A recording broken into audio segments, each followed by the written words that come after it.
Welcome to the Women's Money Wisdom Podcast. I'm Melissa Joy, a certified financial planner and the founder of Pearl Planning.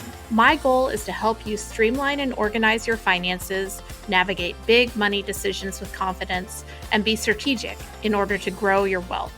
As a woman, you work hard for your money, and I'm here to help you make the most of it. Now, let's get into the show.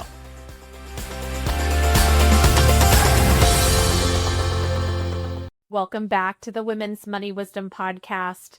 Today we're going to be talking all about Gen X, high achievers, and what they need to be thinking about. And I've got an expert here, Joy Levin, this is what she does. This is her life's work. Joy is the founder and president of GenX Encore, and she works with Gen X high achieving professionals, recognizing them for their needs and helping them with what's next. I'm going to let Joy start. First of all, welcome to the podcast, Joy. Thanks for coming. Thank you so much. Yeah, thank you, Melissa. I'm so excited to be here, and I love talking about Gen X. So, well, I do too. I feel like I am a member of Gen X. I just turned 50. We're kind of, the forgotten generation, but we are very relevant, especially now, especially today. And I would love if you, just talked a little bit about your origin story of why you do this work and how you found yourself doing your work. Yeah, I'd love to do that. So I can start by saying, this is something relatively new, not just for me, but for the world. Like most people have never even heard of retirement coaching because it's a fairly new thing.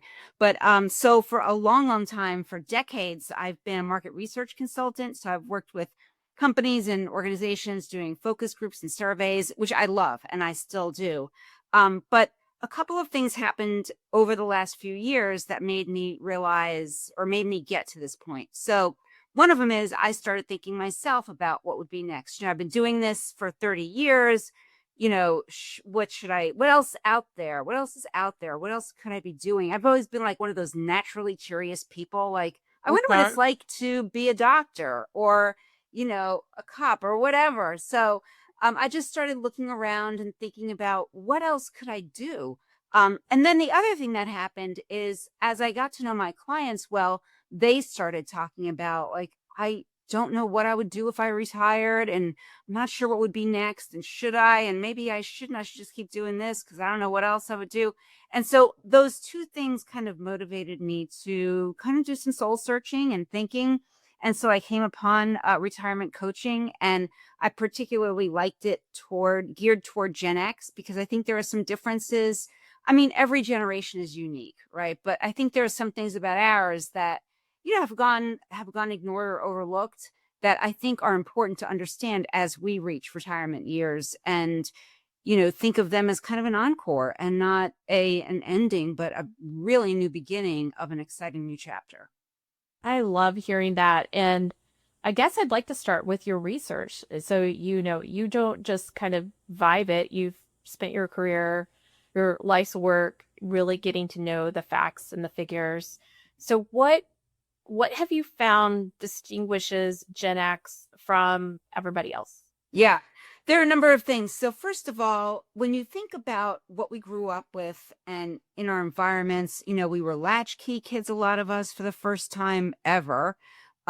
We saw things like the energy crisis in the 70s. Some of us, we saw, the Challenger disaster in the 80s. We lived through like the .com, but I mean, like all kinds of things influenced us. And I think they made our generation very adaptable and just kind of flexible and resilient. So those things kind of matter when you're thinking about the future. We want to come up with things or think about things in a way that kind of celebrates that resiliency.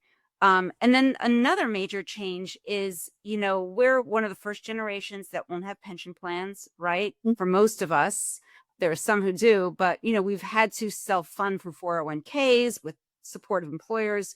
And so that made us think differently about retirement and what will come next. And then a third major thing is, because of medical advancements, when Social Security was first started, way back, people were expected to use it for like 2 to 5 years. That was their lifespan. Now we're looking at potentially 10 or 15,000 days of our next chapter.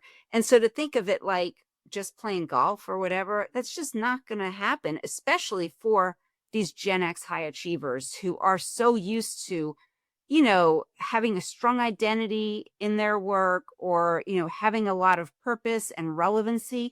So we need to start thinking differently about how retirement will look and the support that people will need as they move into retirement. It's certainly the numbers and the finances are extremely important, but there's a whole other side of it that typically people don't think about or talk about. And that can lead to a lot of issues, where people are like, gosh, I must be the only one thinking these things. And it's just not true. I couldn't agree more. I want to go back to something you said in the beginning because there's just so much to unpack with each little section. First of all, I not only are we an incredibly resilient generation, there's all this emphasis of how, how difficult it is for the baby boomers or how difficult it is for millennials or Gen Z. They skip right over Gen X, but we were, we did get a lot more exposure to the world's events than kids do nowadays. It was a lot more, kind of independence, you're on your own, lack of parental supervision, helicopter parenting, I don't think had been invented. So that resilience is both an extraordinary, capability, but it is also so important because retirement itself relies on resilience. And it, is something where if you can access your flexibility and your resilience, you will be so much more successful. Because I think people assume, hey, I'll need 6 months to kind of get ready for retirement. And then, I put in my notice and we're off to the races with our feet up. And, there's nothing to do in retirement except for enjoy it. But for people whose identity, especially high achievers, which I know we both work with, where your identity is so intertwined with your work life, a 6-month runway with just, hanging up the work hat and putting on, the leisure, athleisure, whatever is not going to cut it. You need to do some more soul searching and some more preparation. And you really need to pull out that resilience that was put into your DNA and get ready to use it. I totally agree. And I think there's a flip side to it too, where, because we know we're resilient and we've been kind of in that mindset for so long, when you get into retirement and you start kind of facing these issues, there's no guidebook on how to navigate that. And so while there's this resilience, there's an expectation that, I shouldn't be bothered by this and I'm going to power through. And just a lot of the skills that we've used in our work lives don't really carry over into retirement. So we need to harness that resilience to find new skills and new ways to become, stay relevant and have a purposeful life. Yeah. So some of us listening who are Gen X, and I often include older millennial because because my siblings are in that cohort. Some of us are, kind of planning for a retirement in our 60s. Others of us are retired or getting ready to retire much sooner. And I think that's one of the other key distinguishing factors is when you're disconnected from that pension, it's not a 30-year clock. It could be very different for different people. So perhaps we could start with that cohort that knows retirement is on the horizon. Let's say in the next 3 to 5 years. What is your work with them in terms of how things they may not have considered or may need to work with a professional to prepare? Yeah, that's actually the best time to start working with somebody like me is that 3 to 5 time horizon, because what happens is, first of all, there's been research done about 3/4 of retirees say they have seen somebody struggle with the transition to retirement. So, if you can head that off and plan for it, you're that much ahead of the game. There are all kinds of things, and we can talk about that come up in retirement. So, the planning is the key. And so what we do is we go through a series of exercises, and I have tools and worksheets, and it is having those conversations that people are not having. Just one example is the issue of if you have a partner or spouse, right? You're probably not talking about very specific things about what retirement will look like. And so you can find this disconnect where a spouse thinks we're going to travel and the other spouse is like, okay, now we're having grandchildren and I'm not sure I want to travel that much or move to this other location that we've been thinking about. So that planning is so important in heading off some of the disagreements and issues that people have. And another big one is social life. Being in retirement can be very isolating. A lot of people, in fact, who are retiring earlier, their friends are still working. And so all of a sudden they're like, nobody's around to hang out with during all this time I have now. And that can really lead to isolation and that can lead to depression and all kinds of issues. So you're right. That's why the planning can be so important. And that's some of the things that we kind of work on. Well, if you're listening and you're like, oh, I won't be lonely, just do a little project with yourself and evaluate how much of your time is spent with your coworkers. And for me, my coworkers provide an outlet for social life. I have a long list of friends, but because life is busy and hectic and planning ahead is difficult, some I may only see once or twice a year. And so you may have on a pie chart more than 50% of your kind of social engagement with other people that, may feel like work, but also brings a lot of, the social benefits of being around other people is coming from the people that you work around, especially if you go to the office versus working from home. Yeah, absolutely. And there's actually been research that's been done where about 40% of people before they retire think my social connections are going to increase in retirement. I'm going to have more time. I get to pursue my interests and meet all these people. But in reality, once people do retire, more than 80% say their interactions socially actually drop off. And about 4 in 10 say those interactions drop off by more than half. So there is, and that's research that's been done by the Retirement Coaches Association. So there is, this big difference in what people think and the reality they're going to face. And so by doing that planning, they can sort of lay the groundwork for not really experiencing that disconnect and, being able to make sure they have those relationships going before that happens. Yeah. Yeah, that is an excellent reminder. I guess the other part is like, how much time do you spend with your spouse if you are in a relationship or partner, and how do you enjoy that time together? And, again, that might be too much of one thing where you need to make plans for one or the other of you to find another, kind of access point to getting out. Oh, yeah. There are a lot of couples where one spouse will say, you need to do something else than sit on the couch. It's like we marry for better or for worse, not to have lunch every day together. Right. Once in a while, it's nice. But yeah, we need to have our own tribes and our own activities because that just makes the relationship that much more rich, right? Most spouses or most couples don't have the same work life. They bring their own work lives into the relationship, and that makes it more better. That makes it just the more better and more interesting to talk about. Yeah, absolutely. So, and then how do you prepare people? Are your engagements primarily with one person, or sometimes are they with couples? Because how do people get prepared if one person's retiring and the other one's going to keep working?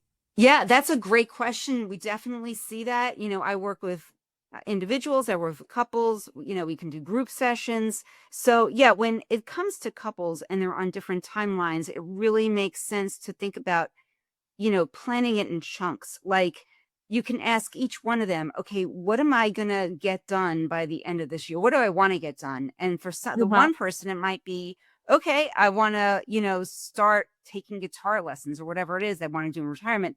And the other person's thinking, well, I want to do something career related. And it's having those conversations so you can make sure that both needs get addressed. And it's not just somebody feeling like, okay, I'm pulling them along into retirement. It's still having those fulfilling lives that are full of purpose and being able to navigate them together. So that is definitely one thing we see a lot where people are on different timelines, easily, even just like 4 or 5 years make a huge difference.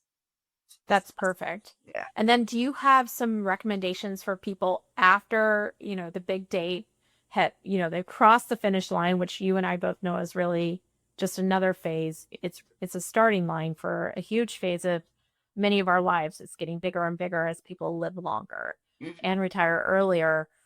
What are your recommendations for once you are retired? So you've assessed, hopefully you've prepared, but there still may be surprises. And I love, we recently interviewed Dan Haylett, who wrote a book about retirement. And he mentioned like the worst day of retirement is like day 115. You have the highs have kind of evaporated, all the endorphins are gone. And you're like, is this all I have to look forward to? So, how do people kind of nail after they put in the intention and the preparation for getting to that point of retirement? How do they make it so that they have more probability and possibility for success once Yeah, they're that's a in great that phase? question. Yeah, a lot of it is, having somebody like me, a coach that can say, okay, you might know what you want to do. Let's work on how you're going to get from point A to point B. I mean, because just people just don't have these conversations.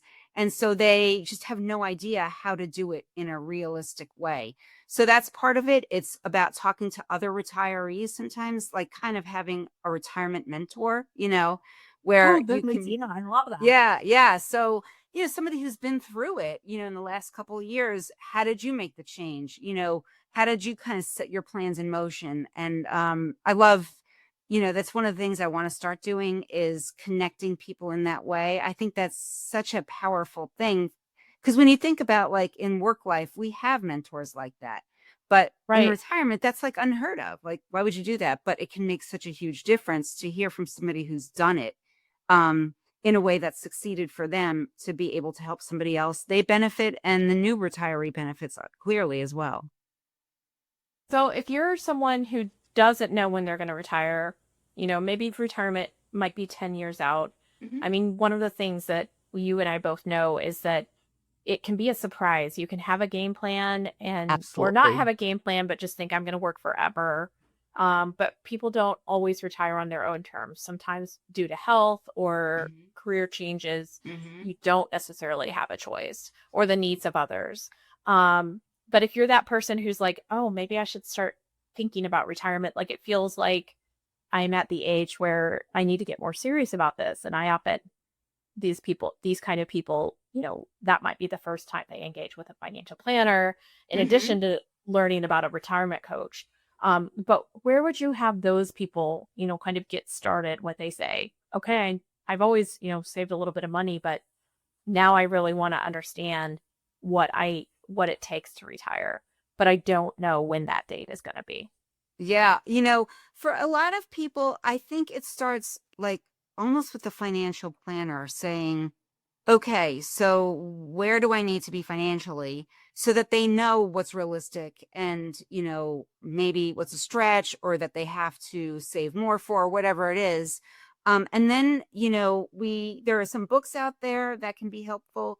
But I think it's really starting to think about working with a coach or, being able to, at least in your own head. I mean, one of the things I do is we look back in time, what did you used to enjoy that you haven't done in 30 years? There was a reason you enjoyed it. So it might be that you want to do that same thing or you want to do something that has similar traits. Maybe it was, oh, I really enjoyed, having a paper route like back in the day or whatever. And so there were things about that. It was interacting with a lot of different people. It was having some structure. So it's kind of thinking through what did I used to enjoy and why did I enjoy it? And then how can I carry that back into my future life is one, concrete way that sometimes people can start that planning process. I love that. And I agree. Like, it is important to start with a financial planner, and hopefully you're able to work with someone who not only is, kind of managing the dollars and cents and accounts. I've had people come to me in the past who said, my advisor told me I could retire, but not like how to retire, for example. Hmm. Not like where I would take money out. Maybe I need to hire a financial planner on top of that. And I'm like, well, if you work with someone who's trained in, kind of the big picture of financial planning, you shouldn't need a second engagement on that side. So then you can use, the costs you would have done to pay for somebody to plan on top of your investment advisor to reach out to Hmm. a retirement coach, or you can spend that time kind of building the social connections you need, the plans for the hobbies. I've had some clients who've done wonderful encore projects, whether it's make a movie with a friend or write a book or Hmm. continue to create art with kind of no expiration date, but a lot of flexibility. And I guess that's where we might go for the next portion of our discussion. I know you talk about the encore. So are some of the people that you work with still doing things, but just in a different way? Yeah, they're all like every situation is so different. So, like, for example, I worked with an attorney who realized I want to write a book, just like you were saying. And, or it could be a lot of people say, I want to serve on a nonprofit board. And so, Right. how do I get there? It could be, I want to do a passion project, like you were just saying. And so, how do you structure that so it's sustainable, so that it, is meaningful to you? And or how do you create a legacy is this other big thing that we often work on. So yeah, there's a lot of different parts of it. But I think you're right. I think that, retirement planning is traditionally thought of in the financial realm. But what I think we're finding is that it's really a holistic approach that is the best way for somebody to make sure or have the greatest chance that their retirement will be fulfilling, will be purposeful, that they're not just sitting around counting money or wondering what else they're going to do, or arguing with their spouse or whatever it is, to make sure that they have an enjoyable time. Because like I said, to have 10 or 15,000 more days, 30 years in which to look forward to, a whole other chapter of your life, like I said, it's really not an ending, it's a new opportunity. Yeah. Yeah, and I think what I would take from what you just said was retirement is multidisciplinary. Certainly, if you don't have the finances nailed, then everything else can come crashing down. But the same goes for your psychology, your health, your well-being, and so many other things. And the degree of difficulty is increased when you add a partner, a co-pilot when you're in a relationship. And if you're not in a relationship, the degree of difficulty increases because you need that, whether it's social life, but also the resources and people to take care of you if you can't always take care of Right. yourself. So both have their own complexities and challenges. Absolutely. I mean, those are such realistic scenarios. I mean, they really do happen. And also, just like you said, when you're single, what are you going to like what is your social life going to look like? How are you going to get out there? How are you going to nurture those new relationships and find old ones or whatever it is? And you're right. Like, thinking about all these different parts of it, we talk about the financial portfolio, but I like to say there's really a retirement portfolio. There's, it could be, you know, part social life, it could be a passion project, and of course the finances. So it all kind of, that's why I think it's like more of a holistic approach now. I have a retiree. He's been retired for 5 or 6 years, and I met with him recently, and he said, um, I feel really good about the money that I spent this year. He had done some exceptional travel, kind of bucket list travel, had big celebrations for an adult child's wedding, and bought a car he loves. And we were discussing doing some charitable giving. And so I just loved that perspective of talking about what he had invested in during this retirement life. He saw that spending not as like, oh my gosh, I can't believe that went down the drain. And instead said that the way I chose to spend money brought me a lot of joy. That's And so great. that's a goal for those of you listening who think that retirement may be within the next decade or so, to say, could I build a life and create experiences, hopefully, because we know how experiences can be so powerful in terms of well-being, um, to see if you can spend with joy. Absolutely. Not spending Yeah. is free, but Right. Right. No, yeah. And it can be a real psychological struggle, I'm sure, that you see for people to go from accumulating to decumulating, right? To letting go of some of that money. But you're right. I mean, you're not going to take it with you, at the very end. No. So you want to make sure that you're using it in a purposeful way that gives you that joy and that enjoyment and that meaning for your life. And those experiences are just so much more valuable than anything material that you can really acquire in a lot of cases. Yeah. Absolutely. Well, what are some of the resources that both you have, and I would love to also hear like what you think people preparing for retirement should be reading and thinking about? Yeah, there's just some good people to follow. I would just look on Amazon and find some of the good writers in the retirement category. The head of the Retirement Coaches Association, Robert Laura, has published, I don't know how many books it is now, like 10. And what he also does is he has retirement coaches like myself write chapters in these books. So you get all these different perspectives. That's one place I would start. There are associations like AARP. I think it's there's another one, AMAC, I think it is, and find out what they're writing about in their magazines. That's a good place to start. And just some of the trades, the financial trade magazines, they do occasionally more and more have kind of like lifestyle articles and things that people should be thinking of beyond the numbers.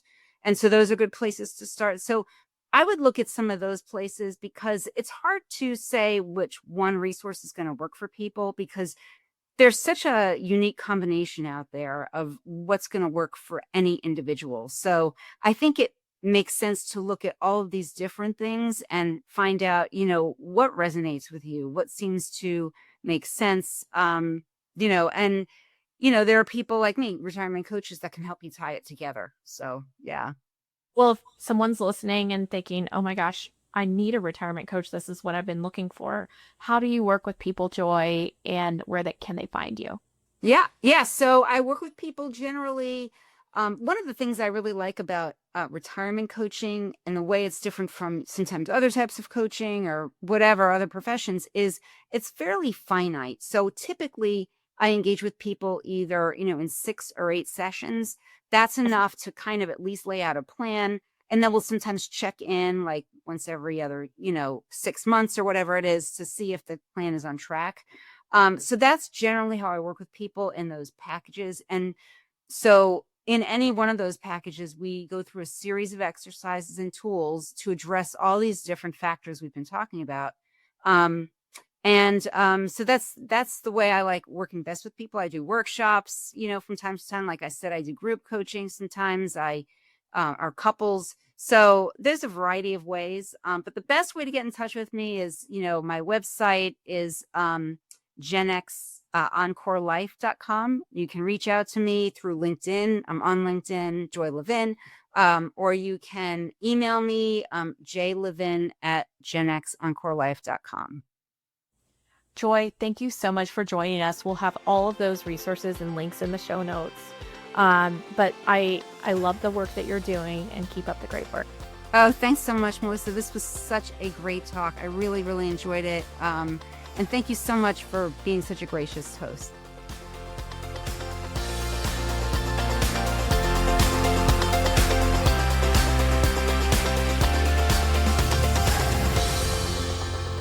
Thank you for listening to the Women's Money Wisdom podcast. If you found value in this episode, the best way that you can support the podcast is to forward an episode to a friend or leave a review. Go to proplan.com and the podcast link to get all the resources and links mentioned. This presentation by Pearl Planning is intended for general information purposes only. No portion of this presentation serves as a receipt of or a substitute for personal investment advice from Pearl Planning or any other investment professional of your choosing. Copies of Pearl Planning's current written disclosure brochure and Form CRS discussing our advisory services and fees are available upon request or on our website platform at pearlplan.com. The information that we share is meant to educate and inspire, not serve as personalized financial advice. Everyone's situation is unique, so be sure to consult with your own financial professional for guidance that fits your life. And just so you know, the opinions shared in this podcast are Melissa's own and those of her guests. they don't necessarily represent any organizations with which Melissa is affiliated. For more important disclosures, please go to our webpage at proplan.com.